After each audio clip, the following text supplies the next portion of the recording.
Social மீடியாவில் இந்த post ஒன்று கண்ணில் பட்டுச்சு. இது பார்த்த உடனே ஆமாம் இதுவும் கரெக்டு தானே அப்படின்னு நமக்கு தோணுச்சு.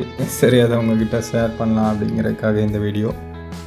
அவர் என்ன சொல்லியிருக்கார் அப்படின்னா, விஜய் த்ரிஷா கூட இருக்கிற ஒரு புகைப்படத்தில் ஒரு டாக் வச்சு கொஞ்சிட்ருக்கிற மாதிரி ஒரு புகைப்படம் ஒன்று வெளியாகிட்டு இருந்தது இல்லையா? அந்த புகைப்படத்தை போட்டு இந்த நாயை ஏதாவது ஒரு தொகுதியில் வேட்பாளராக போட்டிருந்தா கூட இந்நேரம் அது 10,000 வாக்குகள் முன்னிலையில் இருக்கும், அந்த அளவுக்கு தான் இவங்க அறிவு இருக்குது அப்படின்னு சொல்லி ஒரு போஸ்ட் ஒன்று பண்ணியிருந்தார்.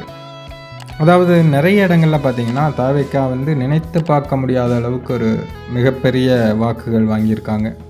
டெபாசிட்டே வாங்க மாட்டாங்க அப்படின்னு நிறைய பேர் சொல்லிட்டு இருந்த வேளையில் இப்போ இவ்வளோ வாக்குகள் அப்படிங்கிறத யாராலும் நம்பவே முடியாத மாதிரி ஒரு அதிர்ச்சியாக இருக்குது. அதற்கு காரணம் என்ன அப்படின்னா, முழுக்க அங்கே வேட்பாளர்கள் யார், அவங்க என்ன பண்ணியிருக்காங்க அப்படிங்கிறதெல்லாம் பார்த்து யாரும் ஓட்டு போடல. முழுக்க விஜய் அவர்களுக்காக தான் இந்த ஓட்டு விழுந்திருக்கு.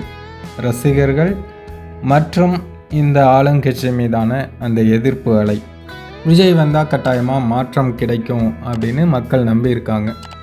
ரசிகர்களும் அந்த பொதுவான மக்களும் அவங்க சேர்ந்து தான் இப்போ விஜய்க்கு இவ்வளோ பெரிய வெற்றியை முதல் தேர்தலையே கொடுத்துருக்காங்க. இந்த வெற்றிக்கு விஜய் தகுதியானவரா, ஆமாம் நான் தகுதியானவன் தான் அப்படின்னு விஜய் நிரூபிப்பாரா அப்படிங்கிறதெல்லாம் நம்ம பொறுத்திருந்தான் பார்க்கணும். இனி அவர் எப்படி ஆட்சி பண்ண போகிறார் அப்படிங்கிறத பொறுத்து அதை முடிவு பண்ணலாம், பார்ப்போம்.